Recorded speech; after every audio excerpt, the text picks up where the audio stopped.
welcome to Notes from the Judges. For those of you who have applied to the 2025 Speaker Awards or looking to apply to any future Speaker Awards, I am doing a series right now where I am interviewing some of the judges from the 2025 series of the Speaker Awards for their notes. What was the good, the bad, the ugly? Where did applications shine and where did applications need a little bit more room to breathe so that you can use this for future applications that you do? My name's Lavelda Vincenzi. I'm one of the co-founders of the Speaker Awards, and today I am joined by the epic Sarah Archer. Hey, Lavelda. Hello, gorgeous. So before we dive into it, firstly, can you give us a little bit of context about you and also just remind us of the categories that you were judging in 2025? Absolutely. In a nutshell, relating to my the context of me being a judge in the Speaker Awards. So I have probably about 20 years background as a stand-up comic alongside a corporate role, but also I'm a playwright. And I produce theatre, I perform in theatre. So in terms of the categories that I was judging, which were storyteller, best storyteller and best TEDx, that's kind of my background. I'm also a professional paid speaker, international paid speaker, and I am a TEDx speaker. So I kind of done what I'm judging in terms of my viewpoint, but it is subjective, so it's only my stuff. But these, this is my background, and which qualified me, I guess, to judge these two categories. So I'm going to throw an extra question in that we hadn't spoken about before, because you mentioned the word subjectivity, and so I think it's quite helpful to understand what were the key things you were looking for as a judge of storyteller in the TEDx category. What would be the main things that you'd say, this is what's going to make it great for me? Because we have the overall category description, but each judge is going to lean in on different areas a little bit. Yeah, I guess so. In the storytelling category, I was particularly looking for how strong is the narrative? Like, how did they bring this story to life? There, in my feedback, you'll see some things which I felt really detracted from the story. We don't want to do things when we're storytelling that break the fourth wall. So as an actor and performer, we want to keep the audience engaged in the narrative and with you in the story. And so things like that, where they've done stuff that breaks the magic, I'd be looking for. But it's like, is the story strong? Are they creating the images for me? Am I able to join them on the journey in the story? Have they brought it to life? I want to feel some emotion, all of the things that you would expect in a great story. Yeah, so those are the kind of things I was looking for there. Is regards to TEDx. Again, I feel storytelling is a big part of TEDx, but the main thing I was looking for is how strong is that idea that's coming across? How relatable are they making something? Is it something that people can grasp quickly? My view with the TEDx is, yes, you're performing to an audience that's live, but effectively, the key thing with the TEDx is that the message will linger into the video, because that's where the views are going to come longer term. So I want to see, is that message going to stay with people and be able to be, sort of capture someone's imagination and go viral in some senses, because that's what we want in a TEDx. We want it to be a strong idea brought to life in a way that people that shifts something for them. So I hope that helps. It does. So storytelling is, there's an actual narrative arc of a story, and we're not, and it's building and leaving people with emotion, and that kind of carries on a little bit with TEDx, with the idea as well of how powerfully is that landing? Am I 2 days later? Is this still rattling about in my head, or have I actually forgotten what the heck the speaker spoke about? So if you wake up 3 days later, Sarah, and it's still in the back of your head, it's probably made your top 10. Absolutely. Again, and then obviously as an entertainer, as a comedian, if they used humor and they kept me entertained, obviously for me that's extra marks. Okay. But using humor in the right way. Just put that caveat there. It's an interesting one, humor, and it changes depending on context. So Yeah, finding universal humor can be quite challenging. So let's exactly. jump to some of the applications from this year. We don't need to split it between TEDx and the storyteller because you were across two categories. Mhm. I think it was 55 applications you saw Yeah, in total, was it? So it was a big and I was quite tired at the end of this. It was to give people that, you know, that amount of applications attention and scrutiny that they deserved it was quite tiring, but yeah, it was good. but when you look at 55, there's going to be some commonalities. So let's start with the good. We're Yeah, going to look at the good, the bad, the ugly, and something in between. So yeah, exactly. if we start with the great applications, across the 55, there must have been some commonalities where applications really did jump out. So can you share a little bit about what people did that was really, really good that had them land as standout applications for you and perhaps even land in your shortlisting pile? Yeah, absolutely. For me, the ones that did that, I would say characterization and dialogue. So the best speaker storytellers for me were those who were able to bring the story to life, as I already mentioned, with their body, their voice, and their words. They didn't just deliver a dialogue; they became the characters with some super simple body language. You know, it's not a theatrical production, but you can do stuff that will bring characters to life really quickly. And for me, this elevated people to another level. So, characterization and dialogue, powerful metaphors. We want things to linger with people, we want them to be relatable, and we want them to be concrete. Fastest way to get your audience to understand something is to relate it to something else that they are familiar with in their life, they already know about. When time and attention is precious, analogies and metaphors help you do that. And so people got extra marks from me if they were able to use those successfully. Storytelling with relevance. So the best storytellers shared the story and then coupled it with a strong, relevant message for the audience. It made the story have more impact and it made it more valuable.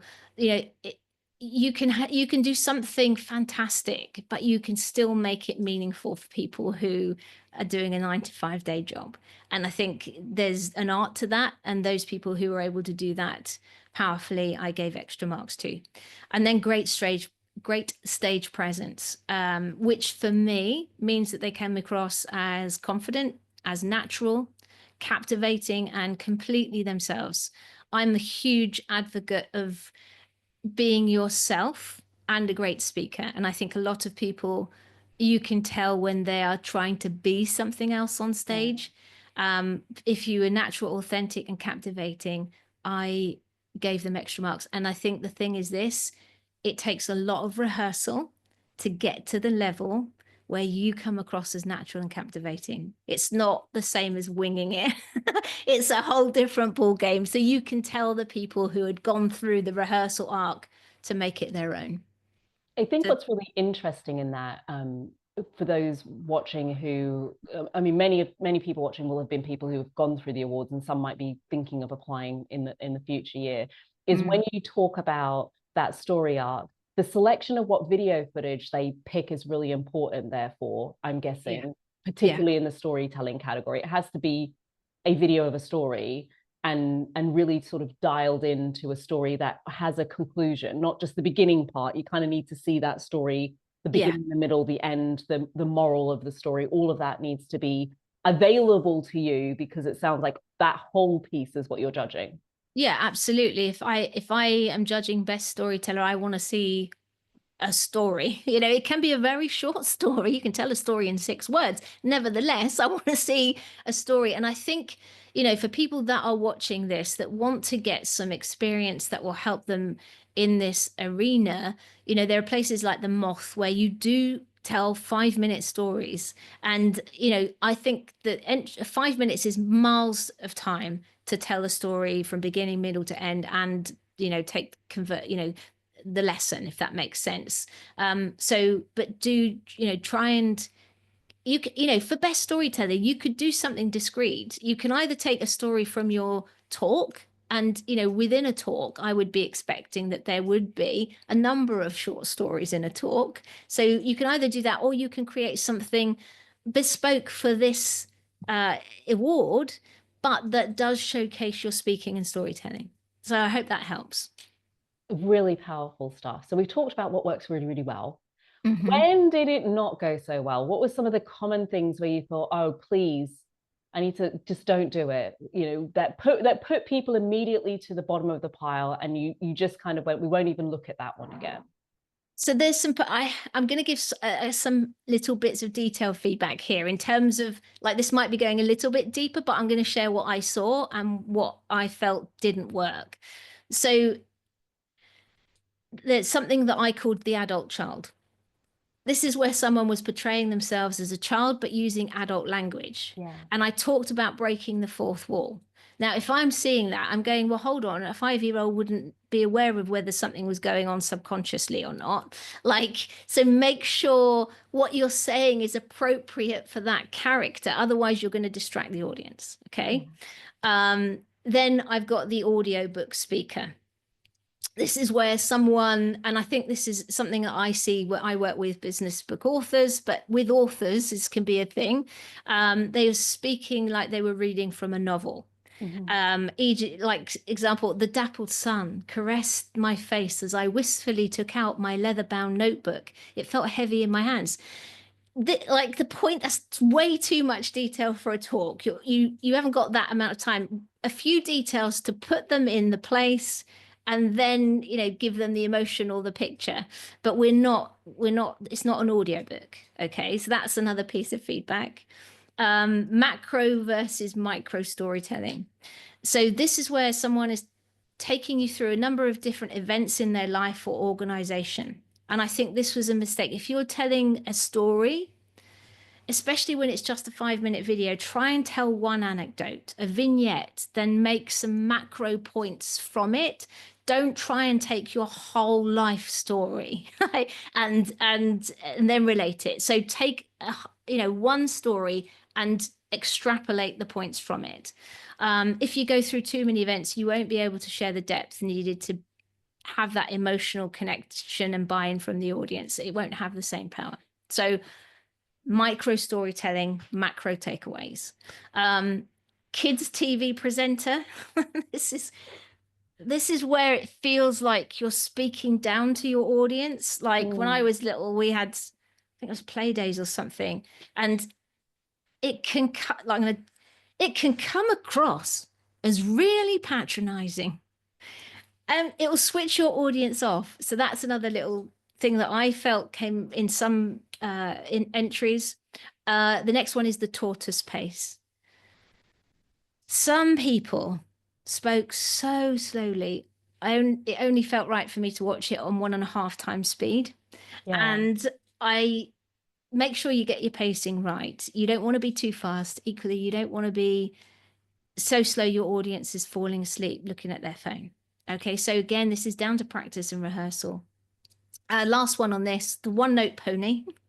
Some people had very little tonal variation. So when they were telling the story, part of this might be because they didn't know it well enough and their personality was stifled because they were remembering or reading it, or it might be that they need to work on this. So it can come because you're not well rehearsed enough, or you don't have that variation. And it is a skill that you can learn to be able to vary the tone and keep the audience on the journey with you.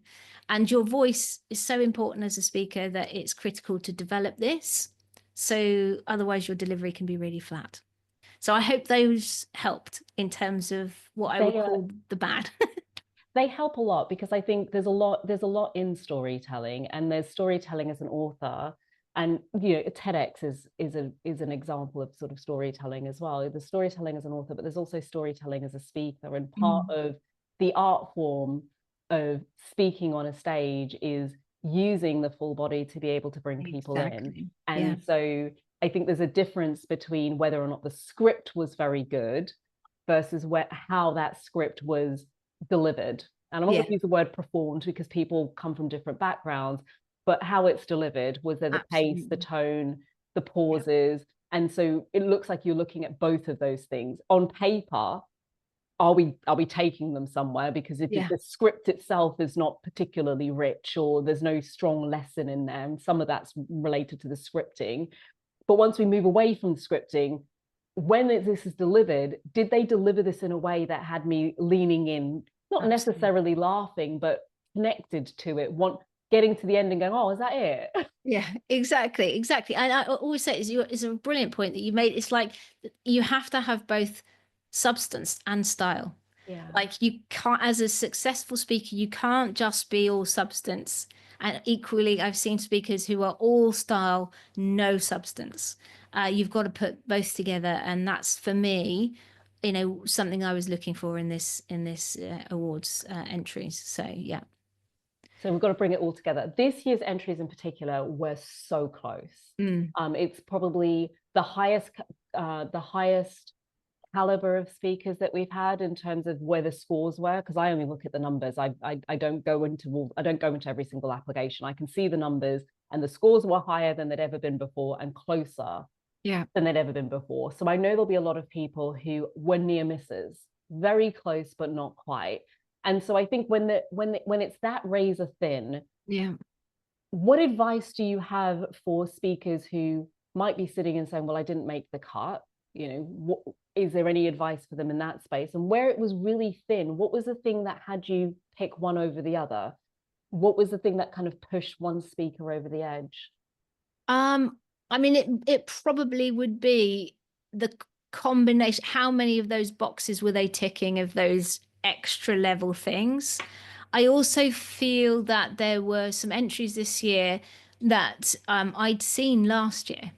And not that you can't double up, but I feel like it loses some of its edge if I've already seen it and in a different category. And I mean, that's just a personal thing for me.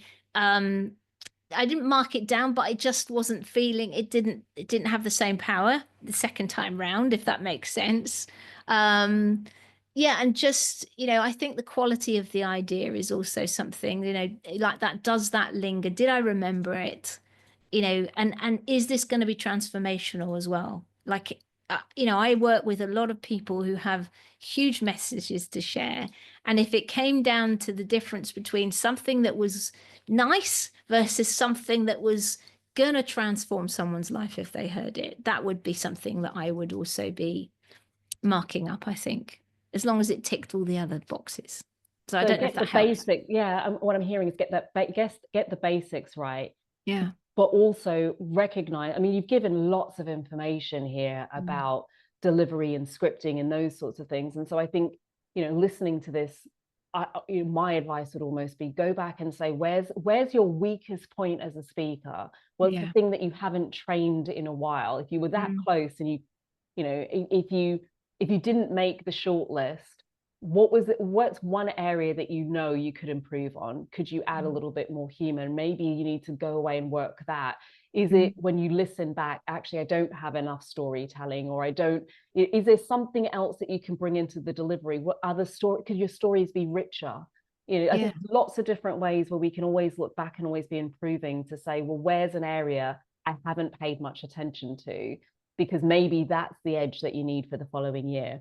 And then final question. Sorry, go on, Sarah. I was just going to say, and I think be open to learning, detach from this. If you didn't make it this year, detach from it. Go and have a look at the people that did win, and objectively just have a look. And it is subjective, this stuff. What I thought may be different from what another judge thought, but we tended to see a coming together in the final sort of part of this.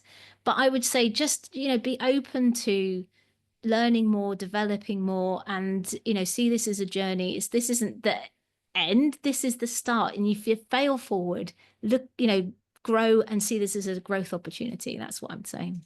Wonderful. A last question for you. Yeah. If there was one thing that you wish you could climb a mountain, shout from the roof, jump from the top of a mountain to applicants for next year, what would that be? Like one message where you just think, if there's one thing people could have done or done better, and that's all they took away from this interview, what would be that one thing you'd want to leave them with? Could I do three? Go for it. Only because this is I think three big things.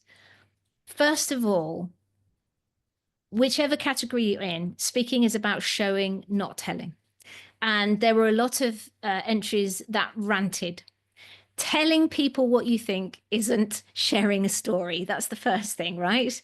So just make sure you're showing people. Your job is to get them to see it for themselves. Okay, second thing, some people had just submitted their show reel instead of a storytelling submission. If you're going to submit an entry for the award, make sure you hit the criteria. If you can't be asked to submit something, I'm not going to be asked to judge it properly. That makes sense, right? Or I'll mark you down. Equally, if you go over. Last thing, please don't sell me your book or program in the award. I'm sure it's great, but that's not what this is about. So make sure you're looking at the criteria and use this as an opportunity to showcase you as a speaker rather than the things that you're selling. I hope that helps. Oh, it helps a lot to keep it focused. Show, if it's a storyteller category or a TEDx category, don't submit your show reel because that's a bad idea. That is a bad idea. And this isn't about ranting. So, what we want is something that moves people forward rather than something that feels like a lecture. And I think those are some really amazing takeaways for people to have.